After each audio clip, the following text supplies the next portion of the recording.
Je fais vraiment une distinction, concrètement, aujourd'hui, entre le sentiment amoureux et les désirs physiques et sexuels. Je pense qu'il y a beaucoup de femmes en fait qui ont un rapport complètement décomplexé par rapport au sexe, qui aiment le sexe et ça fait partie de la vie et il n'y a rien de grave en fait à ça.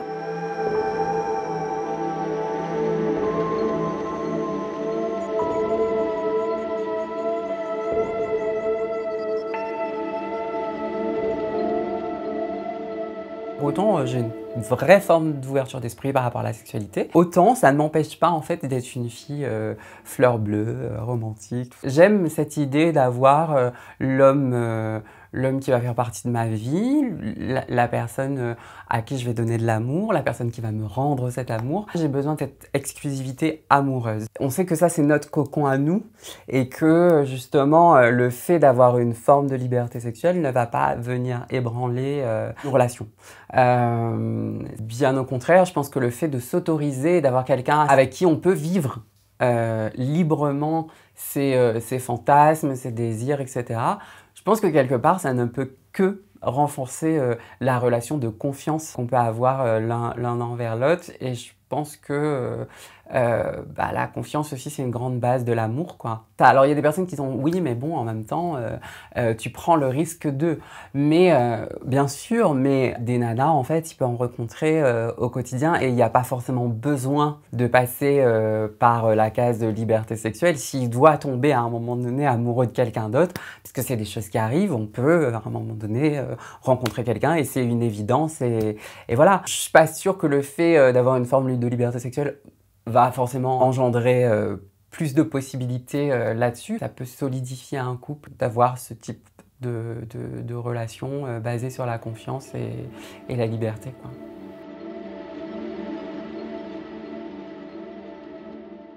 J'ai un parcours un peu atypique. C'est quand même ici que j'avais eu un peu de vie au niveau de ma vie sentimentale puisque je suis donc une femme trans qui a fait sa transition assez tardivement, donc dans la trentaine. Et donc c'est vrai que j'ai eu une première partie de ma vie où j'ai eu ce qu'on appellerait des relations dites homosexuelles. Et puis après ma transition, basculer dans une sexualité hétérosexuelle. J'ai pas eu de difficulté particulière à vivre ma sexualité en tant qu'homosexuelle à l'époque, je dirais. Et là où finalement où ça a été un peu plus compliqué, c'est à partir du moment où j'ai fait ma transition, puisque nécessairement quand on est une personne trans, c'est toujours un peu plus compliqué. Parce qu'il y a beaucoup d'amalgames qui sont faits. Pour les hommes homosexuels qui aiment, qui plus est les hommes, je ne représente pas du tout une figure masculine. Donc forcément, à partir du moment où j'ai transitionné, les personnes homosexuelles ne s'intéressaient plus à moi. Et à l'inverse, il y a une espèce de préjugés, d'idées reçues sur l'orientation sexuelle d'un homme hétéro qui va s'intéresser à une femme trans. Parce qu'il y a cette espèce de spectre de la virilité, puisque beaucoup d'hommes ont peur en fait de l'étiquette qu'on va leur coller s'ils peuvent s'intéresser à moi en tant que femme trans pour le coup. Beaucoup vont se dire oui mais je suis pas gay, alors qu'il n'y a aucun problème à être gay de toute façon. Et la question en fait ne se pose pas puisque quand on est un homme hétérosexuel et qu'on s'intéresse à une femme, qu'elle soit trans ou cis, nécessairement on n'est pas gay. Je pense qu'il y a encore aujourd'hui beaucoup de complexité relationnelle, qu'on soit une femme trans qui ait fait une chirurgie de réassignation ou pas. Je discutais justement dernièrement avec un homme et à un moment donné, on lui a posé la question en disant « mais voilà, si tu ne sais pas quand tu me regardes, qu'est-ce que tu vois ?» Il me dit « bah moi, oui, je vois une femme, à aucun moment je me serais dit que tu es une femme trans. » Donc je dis « mais alors dans ce cas, imaginons que je te plaise en tant que femme, qui a un vrai feeling, une vraie connexion, est-ce que le fait de l'apprendre, ça va te remettre en question la possible relation qu'on pourrait avoir? » Et tout de suite, ça a été « bah oui, parce que dans ma tête, à la base, tu étais un homme. Tu as été un petit garçon comme moi. » Et en fait, ce qui est gênant dans cette question de qu'on ait pu avoir une enfance entre guillemets masculine tous les deux. Impossible pour lui de répondre en fait à cette question, mais ça le gênait profondément, d'où le fait qu'il puisse remettre potentiellement en cause cette relation-là.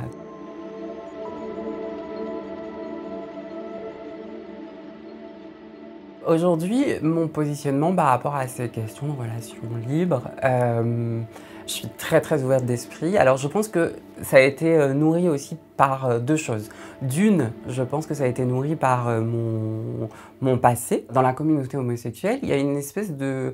Il y a un côté très décomplexé par rapport au fait, en fait d'avoir des relations open avec son partenaire masculin et qui n'ont aucun problème, en fait, aucun complexe à en parler, etc. Donc du coup, je pense que ça nourrit nécessairement une forme d'ouverture d'esprit. Et puis, en parallèle à ça, à partir vraiment du moment où moi j'ai fait ce travail, je me suis posé la question qui j'ai envie d'être, quelle femme j'ai envie d'être aujourd'hui, et j'ai voulu en fait tout simplement devenir la meilleure version de moi-même. Je me suis complètement détachée en fait de tout ce que la société pouvait attendre d'une femme de la trentaine, de ce prisme qu'on a de la relation purement exclusive et du rapport en fait qu'on peut avoir au sexe en étant une femme, parce que c'est vrai qu'au tout début de ma transition, je me disais attention, si tu as une trop grande ouverture d'esprit, tu vas passer pour une salope. Alors qu'aujourd'hui, je ne me pose plus cette question. Hein. Et je pense aussi qu'on est dans une société aujourd'hui qui est une société de consommation et on le consomme aussi on consomme même dans les relations. Donc aujourd'hui, je me dis... si j'ai la possibilité en fait d'être en couple parce que j'ai envie d'être en couple, j'ai envie d'être amoureuse, de vibrer, d'avoir un homme dans ma vie, maintenant je me dis est-ce que cette relation amoureuse ça veut dire qu'en fait je ne vais avoir du désir pour aucun autre homme? Est-ce que ça veut dire que lui, mon partenaire, aura du désir uniquement pour moi et jamais pour une autre femme? Et ça je n'y crois pas en fait. Et je me dis plutôt en fait que de se tromper, de faire les choses dans le dos de l'un et de l'autre, autant en fait communiquer et potentiellement en fait de partager tout simplement ce type d'expérience ensemble. Donc, je pense que avoir du désir physique pour un autre homme, si c'est mon cas, ou si pour une autre femme, si c'est le cas de mon partenaire, n'enlève rien à tout l'amour que je peux lui porter ou que lui peut me porter. Bah, c'est juste du désir physique, quoi. Et voilà, donc plutôt que de vivre avec des frustrations, j'ai envie de dire, vivons-les ensemble. Je suis beaucoup plus dans une forme d'exclusivité amoureuse et une liberté sexuelle.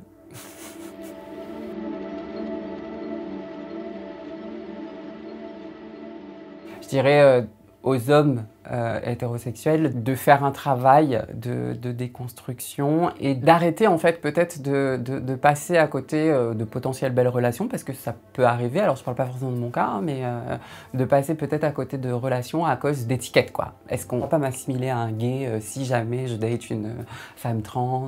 Est-ce qu'on va pas remettre en question ma virilité ou mon précieux statut d'hétérosexuel? Si quelqu'un en fait vous plaît, allez-y quoi, donnez une chance à cette relation-là.